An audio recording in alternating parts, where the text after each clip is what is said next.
अस्सलाम वरहमतुल्लाहि वबरकातुहू।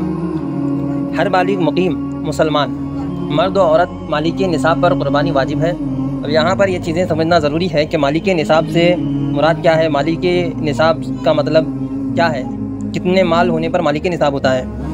उस शख्स के पास 52.5 तोले चांदी या उतनी मालियत की रकम या उतनी मालियत का तिजारत का सामान या माल या हाजत असलिया के अलावा घर में कोई ऐसी कीमती चीज़ें हैं तो इस पर कुर्बानी वाजिब होगी। और उसमें एक चीज़ ये भी है कि उस पर कर्ज़ भी इतना ना हो कि जिसे अदा करने के बाद 52.5 तोला चांदी के बराबर रकम रहे। अब हाजत असलिया के बारे में फ़ुक़हा किराम क्या फरमाते हैं कि वो चीज़ें जिसकी उमूमन इंसान को ज़रूरत होती है, उनके बग़ैर गुजारा नहीं हो सकता, शदीद तंगी और दुश्वारी महसूस होने लगती है।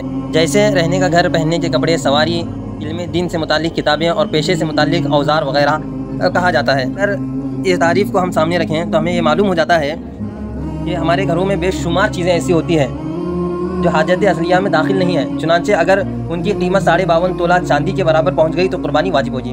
आला हज़रत इमाम अहमद रज़ा फ़ाज़िल बरेलवी अलैहि रहमत व रिज़वान से एक सवाल किया गया था कि अगर ज़ैद के पास घर रहने के अलावा 2 घर हों तो इस पर कुर्बानी वाजिब होगी या नहीं। तो आला हज़रत ने जवाब दिया था उस पर कुर्बानी वाजिब होगी जबकि वो मकान तनहा या उसके और माल से हाजत असलिया से ज़ायद हो। ज़माने के हिसाब से 56 रुपये होती थी, यानी उसकी कीमत आज 52.5 तोले चांदी के बराबर होती है।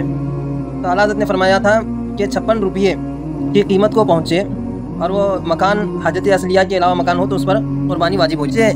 वो मकान अगरचे वो शख्स किराए पे दिया हो या खाली पड़े हों या यूँ ही कोई सादी ज़मीन पड़ी हुई है तो भी उस पर कुर्बानी वाजिब होगी। फतावा रज़विया में यहाँ तक है कि घर अगर इतना बड़ा है कि गर्मी के दिनों में गर्मी से बचने के लिए, ठंड के दिनों में ठंड से बचने के लिए कमरे मौजूद हैं और उसके अलावा एक्स्ट्रा जगह मौजूद है घर की, तो ऐसी सूरत में भी कुर्बानी वाजिब होगी। यानी एक्स्ट्रा कमरे हैं, एक्स्ट्रा जगह पड़ी हुई है, उसकी कीमत 52.5 तोला चांदी को पहुँचती है तो कुर्बानी वाजिब।